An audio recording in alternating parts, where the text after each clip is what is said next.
नमस्कार दोस्तों, स्वागत है आपका एक बार फिर आपके अपने नीरो मैजिक चैनल पर।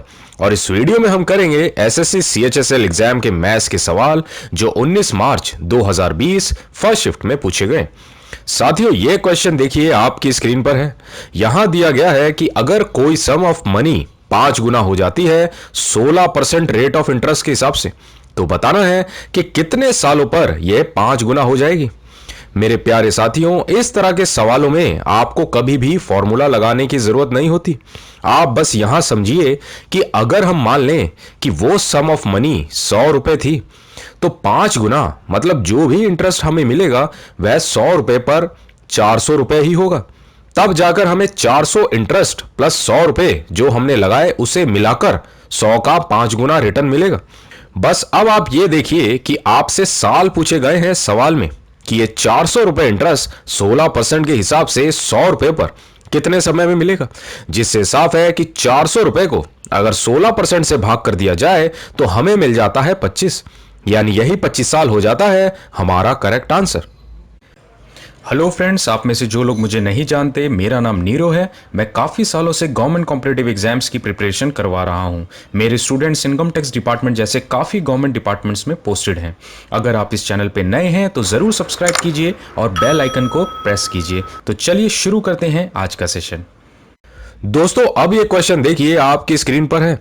यहां हमसे पूछा गया है कि इन चारों ऑप्शंस में से कौन सा ऑप्शन ऐसा होगा जो 7 और 11 दोनों का मल्टीपल यानी 7 और 11 से पूरी तरह भाग हो जाए।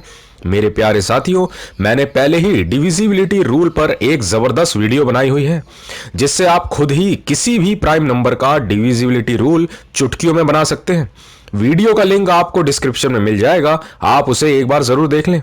चलिए अब यहां समझिए आप कि हम अगर सिर्फ 11 को ही देखें तो आपको यह बात पता होनी जरूरी है कि 11 से भाग होने वाले नंबर की पहचान कैसे करनी है। यहां समझिए आप, ये एक नंबर हमने लिया 1331।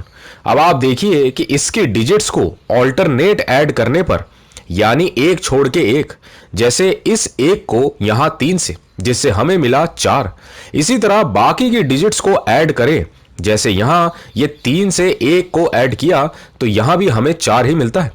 अब बस आपने इन दोनों का डिफरेंस ले लेना है। अगर वह डिफरेंस 0 या 11 इन दोनों में से एक आए, इसका मतलब यह साफ है कि नंबर 11 से पूरी तरह भाग हो सकता है। जैसे यहां हमें 0 मिला, जिससे यह पता चलता है कि यह नंबर 1331 11 से पूरी तरह भाग हो सकता है। अब आप अगर सारे ऑप्शंस इसी तरह चेक करें तो यहां हमें मिलता है ऑप्शन डी 16324, जो 11 से पूरी तरह भाग हो सकता है साथियों। यानी यही हो जाता है हमारा करेक्ट आंसर। मैं उम्मीद करता हूं आपको जरूर समझ आया होगा। अब 7 या और प्राइम नंबर्स की डिविजिबिलिटी रूल के लिए आप मेरी बताई गई वीडियो को जरूर देख लें, उसमें काफी डिटेल में मैंने समझाया हुआ है। तो चलिए अब आगे बढ़ते हैं। अब ये नेक्स्ट क्वेश्चन देखिए आपकी स्क्रीन पर है। हमें यहां किसी बुक का मार्क प्राइस 900 रुपए दिया गया है और हमसे पूछा है कि अगर उसी बुक पर 2 बार लगातार 10% का डिस्काउंट दिया जाए तो वह कितने रुपए की बिकेगी। मेरे प्यारे साथियों, इस तरह के सवाल बहुत आसान होते हैं, जिन्हें देखते ही आप चुटकियों में सॉल्व कर सकते हैं। बस कुछ चीजें जो आपने समझनी है वो ये कि यहां देखिए 2 बार लगातार डिस्काउंट दिया गया है, वो भी 10% का, यानी आप समझिए कि 100 रुपए पर 90 रुपए, जिसे आप 9 रुपए ही माने।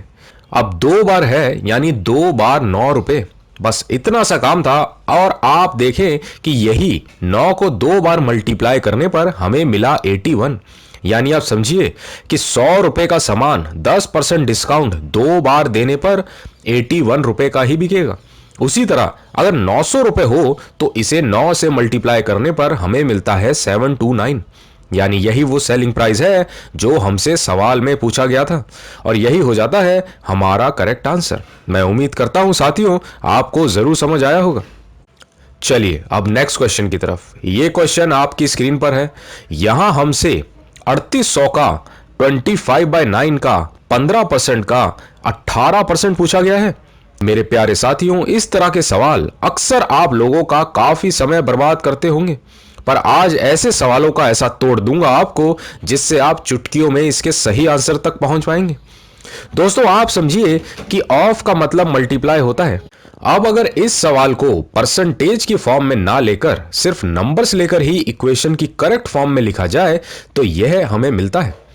अब आप देखें कि नीचे 9 डिवाइड में है, यानी अगर हम अप्रॉक्स में सबको माने, जैसे 3800 को 3600 एज्यूम करें, तो यह पूरी तरह कट हो जाएगा और हमें 400 मिलेगा। इसी तरह आगे देखिए, 18 20 के बहुत करीब है, यानी इसका अप्रॉक्स हम 20 मान सकते हैं, तो यह 15 से मल्टीप्लाई होकर 30 देगा। साथियों पीछे जीरो की चिंता नहीं करनी है आपने, क्योंकि हमने पहले ही सवाल के हिसाब से परसेंटेज में नहीं ली थी अपनी इक्वेशन, जिससे डिवाइड में 100 आता है 18 और 15 के। चलिए तो अब आप देखिए कि यहां भी 25 को 4 से मल्टीप्लाई किया जाए तो हमें 100 ही मिलता है, जिससे इतना तो हम समझ ही सकते हैं कि हमारा जो भी करेक्ट आंसर होगा वह 300 के बहुत पास ही होगा, जो हमारा अप्रॉक्सीमेशन है। अब आप अगर ऑप्शंस देखें तो सिर्फ एक ही ऑप्शन ऐसा है 285, जो 300 के बहुत ज्यादा करीब है, जिससे साफ हो जाता है कि यही हो जाता है हमारा करेक्ट आंसर। मैं उम्मीद करता हूं आपको जरूर समझ आया होगा। चलिए अब नेक्स्ट क्वेश्चन देखिए। एवरेज का यह सवाल आपकी स्क्रीन पर है। यहां हमें 65 लोगों की एज का एवरेज 32 साल दिया गया है। अब अगर 5 लोग और आ जाएं ग्रुप में तो टोटल 70 लोगों की एज का एवरेज बढ़कर 34 साल हो जाता है। अब बताना है कि उन 5 लोगों की एज का एवरेज क्या होगा जो बाद में आए ग्रुप में। मेरे प्यारे साथियों बेहद ही आसान सवाल है ये। आप बस यहां समझिए कि 65 लोगों की एज का एवरेज हमें 32 साल दिया गया है। अब अगर 5 लोग और आ जाएं तो सबका एवरेज 34 साल हो जाता है, जिससे हमें यह पता चलता है कि उन 65 लोगों का एवरेज 2-2 साल बढ़ गया जब 5 लोग बाहर से आए तो।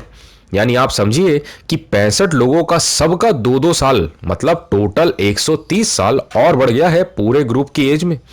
अब आप खुद बताइए कि ये 130 साल पहले तो नहीं थे ग्रुप में, जो 5 लोगों के जुड़ने के बाद ही आए। यानी ये साफ है कि ये 130 साल वही 5 लोग एक्स्ट्रा लाए होंगे जिन्होंने 65 लोगों के बीच बांट दी। अब 130 साल 5 लोग लाए, यानी हर एक आदमी 26 साल एवरेज के तौर पर लेकर आया उन 5 लोगों में से। अब आप देखिए हमसे उन्हीं 5 लोगों की एज का एवरेज पूछा गया है, जबकि आप देखें कि अभी ग्रुप में सबका एवरेज 34 साल है। यानी उन 5 लोगों का भी एवरेज अभी 34 साल ही होगा, और बाकी ये 26 साल जो इन्होंने 65 लोगों में बांट दिए थे, जिससे टोटल देखें तो हर एक पर्सन 60 साल की एवरेज का था 5 लोगों में। और साथियों यही 60 साल हमारा करेक्ट आंसर भी है। मैं उम्मीद करता हूं आपको जरूर समझ आया होगा। चलिए अब नेक्स्ट क्वेश्चन देखिए। ज्योमेट्री का ये क्वेश्चन आपकी स्क्रीन पर है।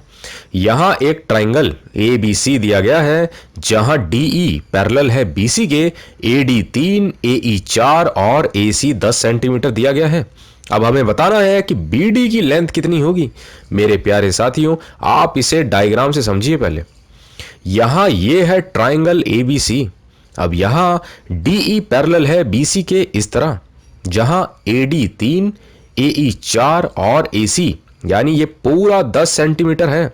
अब आप देखिए कि इस 10 में से जब AE अगर 4 है तो AC जरूर 6 ही होगा, तभी टोटल AC की लेंथ 10 सेंटीमीटर होगी।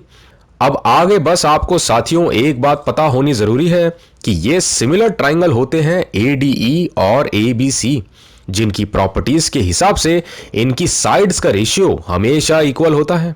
और इसी पर बेस कॉन्सेप्ट की वजह से AD अपॉन BD हमेशा इक्वल होता है AE अपॉन EC के। अब आप अगर इनकी वैल्यूज को पुट करें तो यहां हमें मिल जाता है BD जो 4.5 सेंटीमीटर हुआ, और यही हो जाता है हमारा करेक्ट आंसर। चलिए ज्योमेट्री पर ही अब नेक्स्ट क्वेश्चन देखिए जो इसी सेट में पूछा गया। ये आपकी स्क्रीन पर। यहां दो टेंजेंट्स AB और AC को किसी पॉइंट से 10 सेंटीमीटर सर्कल के सेंटर की दूरी से बनाया जाए, जिस सर्कल का रेडियस 6 सेंटीमीटर है, तो बताना है कि उन टेंजेंट से बना हुआ क्वाड्रिलेटरल ABOC का एरिया क्या होगा। मेरे प्यारे साथियों सबसे पहले आप डायग्राम से समझिए इसे कि टेंजेंट्स जो सर्कल के सेंटर से 10 सेंटीमीटर की दूरी से बनेगा वो किस तरह बनाया जाएगा। यहां ये सर्कल और ये दो टेंजेंट्स जो 10 सेंटीमीटर की दूरी पर एक पॉइंट से बनाए गए। अब हमसे क्वाड्रिलेटरल ABOC का एरिया पूछा गया है। अब आप देखिए कि यहां ये है ABOC का डायग्राम जो क्वाड्रिलेटरल है और इसी का एरिया बताना होगा हमें। साथियों, यहां आपको एक बात हमेशा पता होनी जरूरी है कि टेंजेंट से सेंटर तक की दूरी तो रेडियस है ही जो हमेशा परपेंडिकुलर बनाती है टेंजेंट्स पर। अब आप देखें कि रेडियस भी हमें 6 सेंटीमीटर दिया गया है, जिससे इतना तो साफ है कि इस क्वाड्रिलेटरल में दो राइट एंगल ट्रायंगल हैं। जहां बेस 8 सेंटीमीटर का ही होगा तब हाइट 6 और हाइपोटेनियस 10 सेंटीमीटर दिया गया है। अब आप देखिए कि अगर एक ट्रायंगल का एरिया हम निकालेंगे तो हमें मिलता है half into base into height, यानी हाफ इंटू 6 इंटू 8 जो 24 सेंटीमीटर हुआ। जहां ऐसे दो ट्रायंगल है क्वाड्रिलेटरल में, इसलिए इसे हमने 2 से भी मल्टीप्लाई किया और हमें मिलता है 48, यानी यही 48 सेंटीमीटर स्क्वायर हो जाता है हमारा करेक्ट आंसर। मैं उम्मीद करता हूं आपको जरूर समझ आया होगा। चलिए अब नेक्स्ट क्वेश्चन देखिए, ये आपकी स्क्रीन पर यहां दिया गया है। रवि एक चेयर मोहन को 10% के प्रॉफिट पर बेचता है। मोहन उसी चेयर को गोविंद को 20% प्रॉफिट पर बेच देता है। अब अगर गोविंद ने उस चेयर के लिए 1320 रुपए पे किए तो बताना है कि उस चेयर का एक्चुअल प्राइस क्या था। मेरे प्यारे साथियों, इस तरह के सवालों को आप इक्वेशन से ही डायरेक्ट या अप्रॉक्स में बड़े ही आसानी से सॉल्व कर सकते हैं। आप यहां समझिए कि एक ही चेयर को पहले 10 और फिर बाद में 20% के प्रॉफिट पर बेचा गया। मतलब कॉस्ट प्राइस जो भी था चेयर का उस पर 110 और 120/100 जो इक्वल हुआ 1320 रुपए के, जिसे गोविंद ने पे किया लास्ट में। अब आप अगर ध्यान से देखें तो यहां 12 और 11 दोनों को ही मल्टीप्लाई किया जाए तो वही 132 के बराबर होता है और वही गोविंद ने पे भी किया, जिससे इतना तो साफ हो जाता है कि कॉस्ट प्राइस चेयर की जो भी होगी वो जरूर 100 या 1000 की फॉर्म में ही होगा, क्योंकि 132 तो हमें 11 और 12 को मल्टीप्लाई करने से ही मिल जाता है। अब आप अगर ऑप्शंस देखें तो यहां हमें मिलता है 1000 और यही हमारा सही आंसर है साथियों।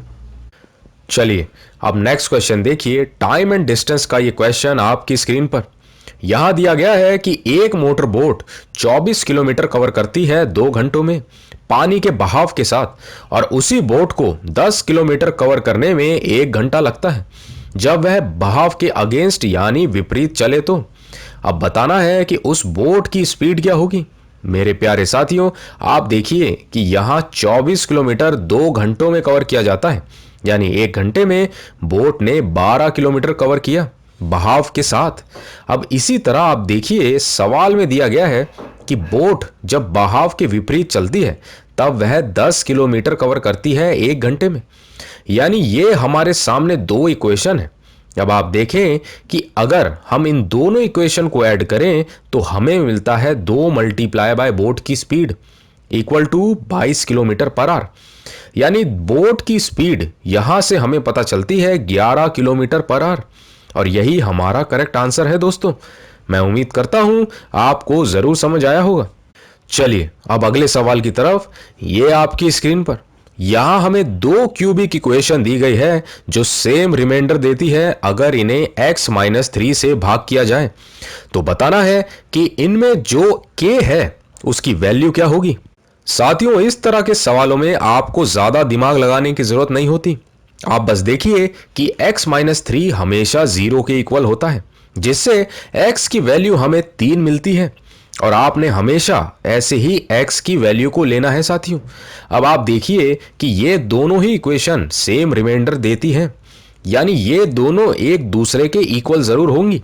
बस अब हमने इन्हीं दोनों इक्वेशन को इक्वल टू में रखकर x की जो वैल्यू होगी उसे पुट कर देना है इस तरह। अब बस यहां से बहुत ही आसानी से आप k की वैल्यू को निकाल सकते हैं जो हमें मिलती है -1 और यही हमारा करेक्ट आंसर हुआ। मैं उम्मीद करता हूं साथियों आपको जरूर समझ आया होगा। और मेरे प्यारे साथियों, इसी के साथ होता है आज का सेशन कंप्लीट। मैं उम्मीद करता हूं आपने हमेशा की तरह आज भी कुछ नया सीखा होगा जिससे आपको काफी फायदा मिलेगा। आप अपने व्यूज नीचे कमेंट्स में जरूर बताएं। अब हम मिलेंगे नेक्स्ट सेशन में एक और धमाकेदार वीडियो के साथ। तब तक के लिए जय हिंद।